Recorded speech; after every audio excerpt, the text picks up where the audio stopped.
examples of the traditional graphic arts display an underlying structure.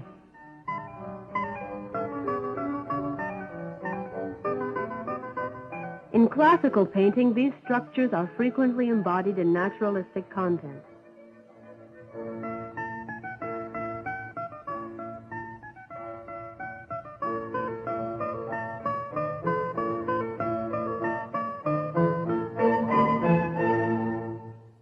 Modern artists have tended to recognize more openly these structural elements.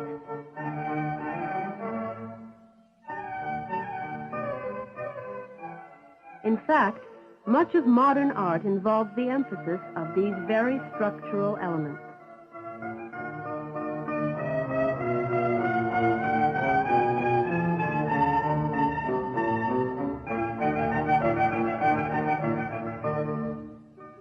But whether structural elements are emphasized, as here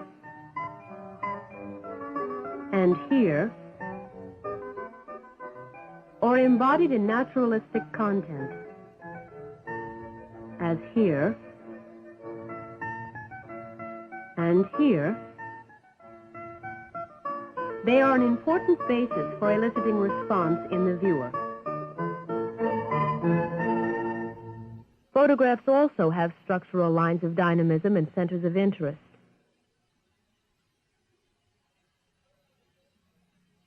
And in moving pictures, these elements shift in time.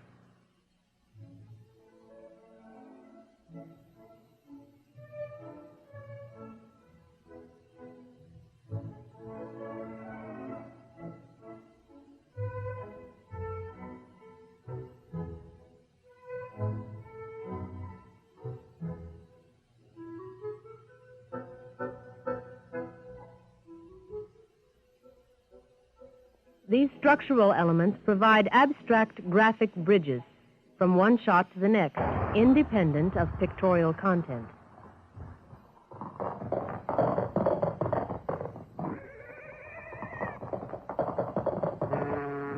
Unless graphic principles of continuity are observed, the change from one shot to the next, the cut, will not appear natural and fluid. Let us first examine centers of interest. In certain photographs, the eye is led to a particular area of the picture.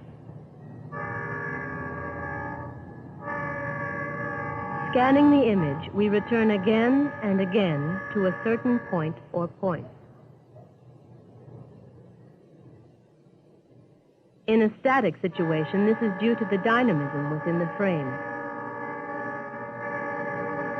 In a moving picture, motion may draw attention to a certain area. In close-ups of people, we tend to look at the eyes, for they are the windows of the soul. Our attention tends to remain in a certain area of the screen, even when the picture is no longer there. In fact, an afterimage remains because of a kind of neural imprint called persistence of vision. In films, the images usually follow one another without a pause.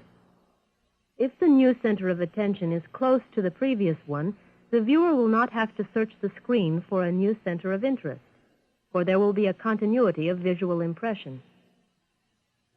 Thus, even the most diverse subject matter is linked on an abstract level. But the center of attention is frequently not a single point.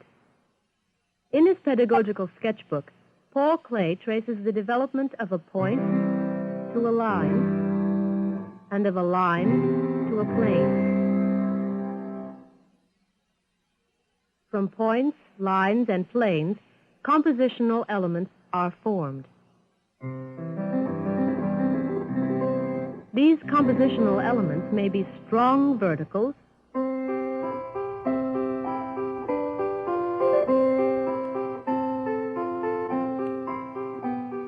or horizontal,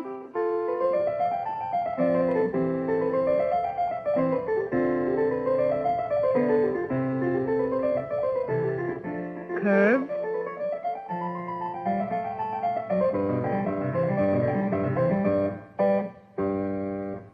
diagonals,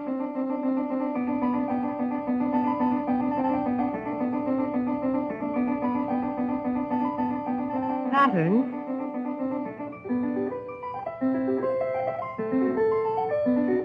or combinations of all of these.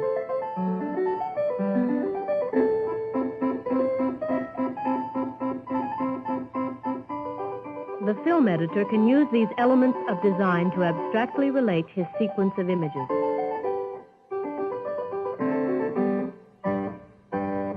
In shots that have rapidly moving compositional elements, other techniques may be used to bridge the space between cuts. Just as persistence of vision tends to keep the viewer's focus of attention in the same spot in a static shot, so in a moving shot, the viewer's eyes go to the place where the center of attention would have moved had the shot continued. This is a kind of visual momentum.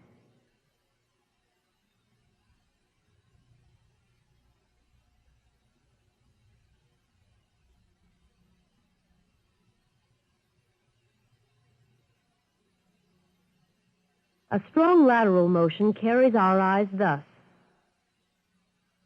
and continues here. A vertical motion moves the eyes up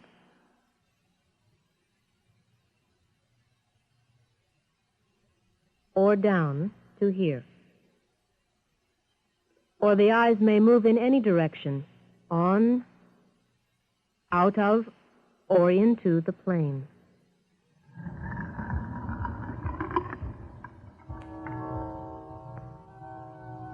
If the motion of one shot is picked up by the motion of the next shot, the cut appears smooth and natural. The viewer's abstract visual perception is not disturbed by the change in picture, for a continuity of movement has been observed.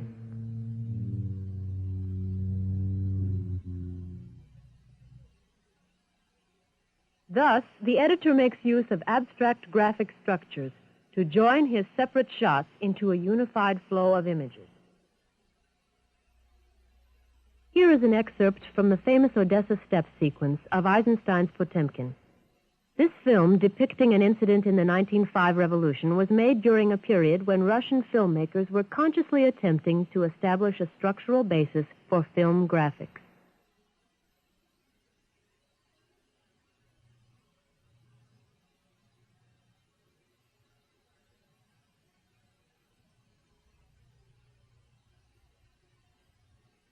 Let's examine portions of this passage in slow motion and freeze frame. The steps themselves serve as a primary graphic feature throughout. In this shot, they form strong diagonals, which function as a background pattern for the advancing verticals of the Cossack's boots. The forward motion of the boots suggests the diagonal vector, which is picked up by the powerful diagonal of the rifles. As the rifles recoil, their motion is picked up in the next shot by the young woman's head snapping back. And this movement is continued by the subtle forward motion of the wheels of the baby carriage. In addition to being linked by motion, the mother and baby carriage are linked by the repetition of a circular motif. As she screams, a strong circular graphic element is formed by her mouth and repeated in the outline of her face and head, which is again linked to the next shot, a close-up of her circular belt buckle against her black dress.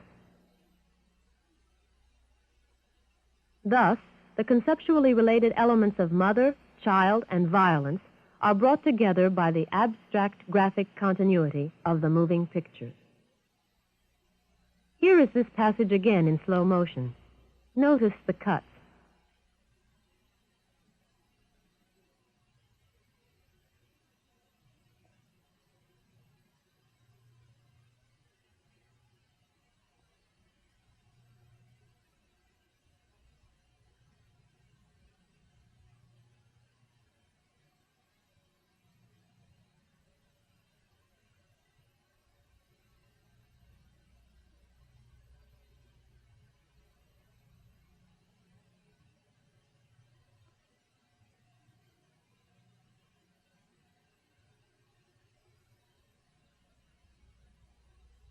Here we see the mother, struck by the soldier's bullet, sinking slowly toward the bottom of the frame.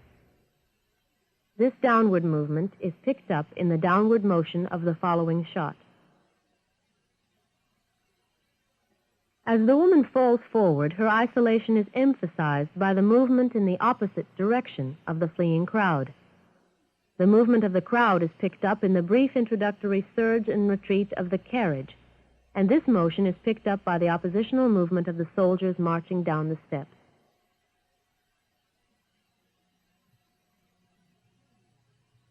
Now, let's watch this passage at normal speed.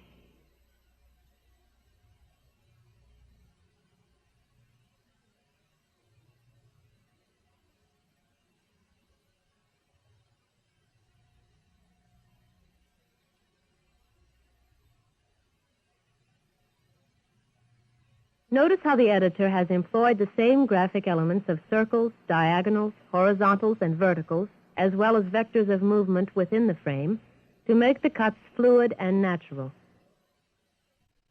Eisenstein's overall graphic continuity is achieved through the structural content of the individual shots. Here, for example, we see a shot analyzed as a vector of motion against the strong diagonals of the stairs.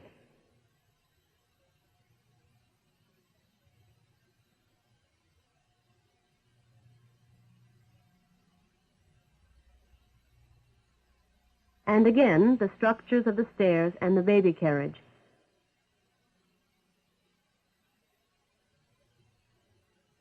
Dramatic content also may be underscored by the abstract structure within the frame.